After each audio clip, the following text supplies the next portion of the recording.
One key factor is strong serving percentages. I know from my match today how important that focus is. Just 48 hours before she was set to take on the world's top doubles player on the red clay of the Caja Magica, Alexandra Eala was on a Madrid red carpet, wearing a dress created in Manila, completed in just 2 days, and shipped across the globe by her uncle. The same clay, the same city, the same opponent, who, in their last meeting, claimed the second set in just 24 minutes. These two confirmed realities exist side by side, yet they seem almost impossible to reconcile. A 20-year-old who captioned her glorious red carpet photos with endless gratitude for being part of such a special evening, earning 48,000 likes in under 48 hours, is now preparing to face the same player who once handed her a 6-0 bagel. It's improving every year, I'm a better player now.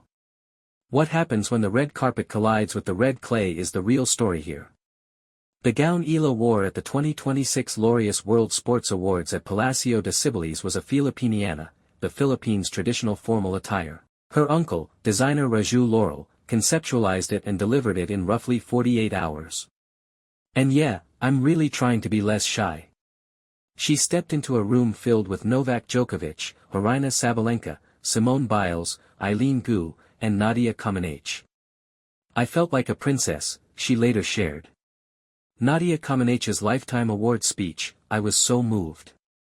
Just 20 hours later, Eala was back on court at the Caja Magica, defeating qualifier Anastasia Pavlyuchenkova 6-3 6-3, even addressing the Madrid crowd in Spanish.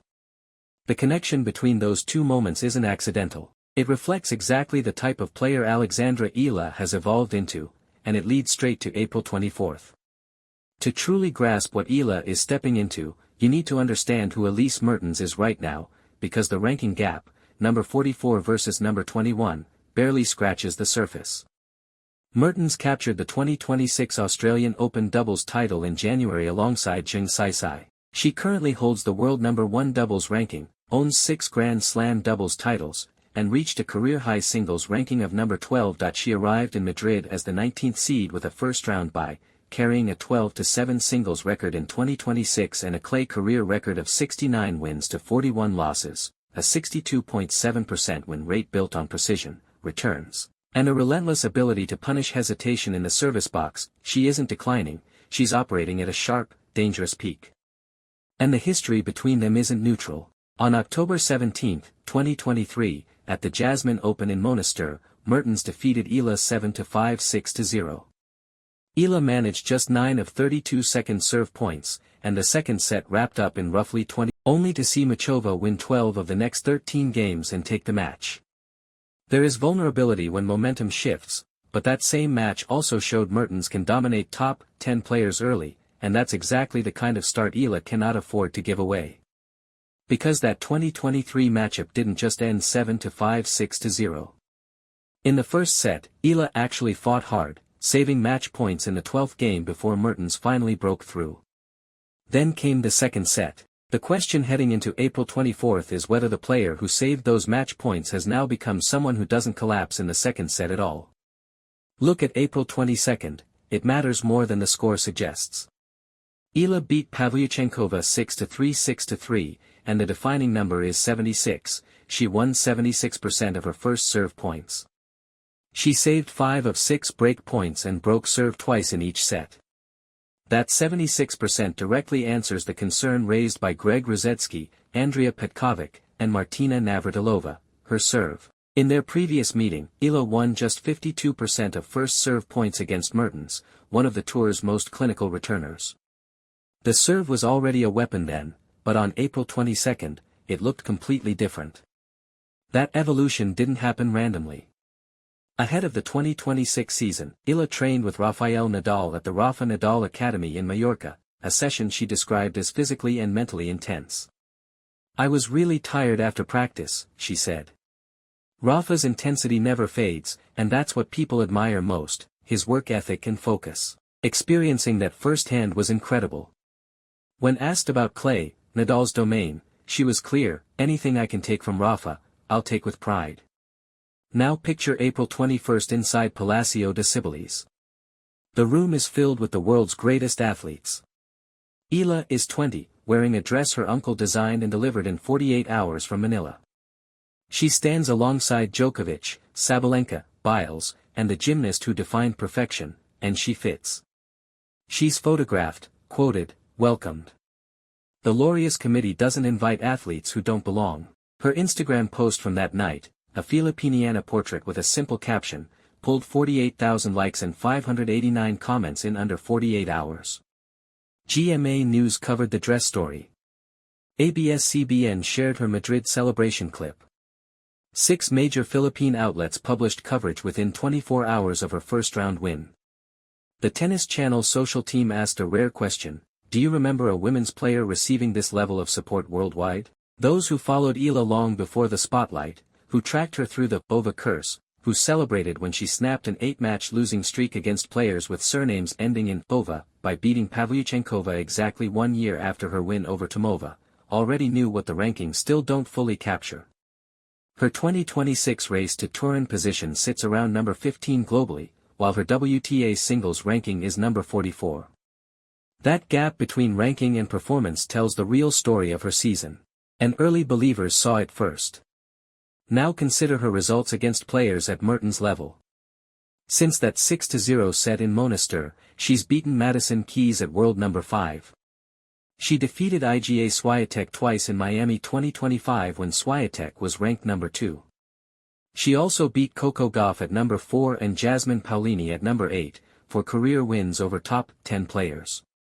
The same player Mertens overwhelmed in 24 minutes now holds more top 10 victories than many players achieve in entire careers. ESPN summed it up in March 2026, opponents have had a full year to study her patterns, the wide lefty serve under pressure, the backhand down the line in transition, her ability to absorb pace and flip defense into offense. They've studied it, and she keeps winning.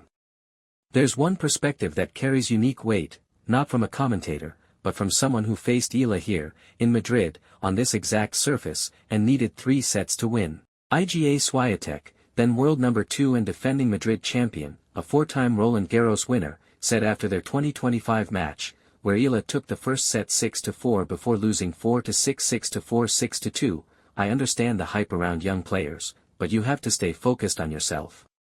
Notice that carefully. She didn't call Eala lucky or dismiss the first set. She acknowledged the hype, and then admitted she needed focus. Champions don't say that unless the threat is real. That match happened on this same Madrid clay, the same stage where Eala now faces Elise Mertens, who has never played this version of her. Here's the math behind it. In Madrid 2025, Eala reached the second round, earning about 35 ranking points. Those points are dropping off now. A second-round exit in 2026 brings 30 points, a net loss of 5. Reaching the round of 32, by beating Mertens, earns 50 points, a net gain of 15. She's currently ranked 44, with a career high of 29 achieved on March 16, 2026. To secure a seed at Roland Garros, she needs to reach roughly number 32. That path runs directly through Mertens on April 24. This is the structure behind the red carpet and the clay. Eala is already entered into the Rome Open from May 5 to 17 and the Parma Ladies Open, clear signs of a focused clay campaign led by her team under Joan Bosch and clay specialist Sandro Viale. Madrid isn't standalone, it's the opening chapter of a Roland Garros seeding push. Beat Mertens, and momentum builds. Lose, and she arrives in Rome already behind pace. Fans across Madrid, Manila, and beyond, those who saw her red carpet moment and her Spanish address after beating Pavlyuchenkova, are watching more than a match. They're watching her fight for a foothold on the surface that could define her 2026 season. Her market value, cultural reach, and Roland Garros seeding all converge here. That's what the Manila dress and Madrid clay share, they both declare belonging. It must be said clearly, Eala's 2026 clay record stands at 2 wins and 2 losses, and one of those defeats raised real concerns. On April 14 in Stuttgart, she faced Leylah Fernandez, fell behind 0-5, won just 42% of total points, and lost 1-6, 4-6, a scoreline that looked closer than the match actually was. It was her first clay match against a fellow left-hander, exposing tactical gaps that remain unresolved. 8 days isn't long to recover from that. Her Madrid win over Pavlyuchenkova was promising, strong serve stats, solid break-point conversion, but Pavlyuchenkova isn't Mertens. Mertens' return game is specifically built to exploit second-serve weaknesses, the same issue that saw Eala win just 9 of 32 second-serve points in their last meeting. Eala has yet to beat a top 25 player on clay in 2026, Mertens, at number 21, would be the first. "I've struggled on clay before," Eala admitted after her Madrid win. "But I've also had great matches. There are still tournaments left, and I'm really excited." That's not empty confidence, that's a player shaped by Rafael Nadal's intensity, choosing to face challenges head-on. "One drop of water can create waves," she said. "I'm just trying to fight until the end." Whether her struggles are behind her or still ahead, that's what April 24th will reveal. Step back and see the full picture. A 20-year-old once bageled in 24 minutes while ranked 200 has arrived in Madrid in 2026 after training with Nadal, beating 4 top 10 players, and delivering a 76% first-serve performance against Pavlyuchenkova, exactly the growth analysts demanded. She did it while wearing her national dress at one of the world's most prestigious sports events, sharing space with legends, then stepping onto court the next morning to win. Świątek needed 3 sets to stop her here a year ago. The rankings demand a win to avoid losing ground before Roland Garros. Across the net stands the player who once erased a set in 24 minutes. That's what shocking the world truly means, not one scoreline, but the convergence of everything. A past 6-0 loss, a 1-6 opening set in Stuttgart just days ago, a potential 15-spot ranking drop, a 2-2 clay record, and an opponent who is world number 1 in doubles, a 6-time Grand Slam champion, and recently led 6-1 2-0 against a top 10 player. When Eala steps onto the Kaja Magica court, she brings something she didn't have in 2023, for top 10 wins, a rebuilt serve shaped under Nadal, a dress flown in from Manila, and the unshakable belief that she belongs, whether in a room with Djokovic and Simone Biles or across the net from someone who once made her look out of place. That's the real shock, not the score, but the evolution behind it. Now here's what remains uncertain. Can she break down Mertens' return game before Mertens neutralizes her lefty serve?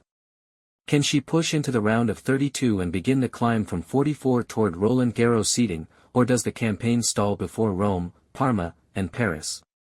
If she wins, the draw could bring Ekaterina Alexandrova or former world number 1 Karolina Pliskova next. Drop your prediction, can Eala reach the round of 16 in Madrid? The match is set for April 24th, and the outcome will decide whether this story is just a prologue or the start of something bigger. If you want to follow every step, from Madrid to Rome to Roland Garros, this is where the full journey unfolds, not just the headlines. Stay with it, because what comes next is only getting more compelling with every match she plays.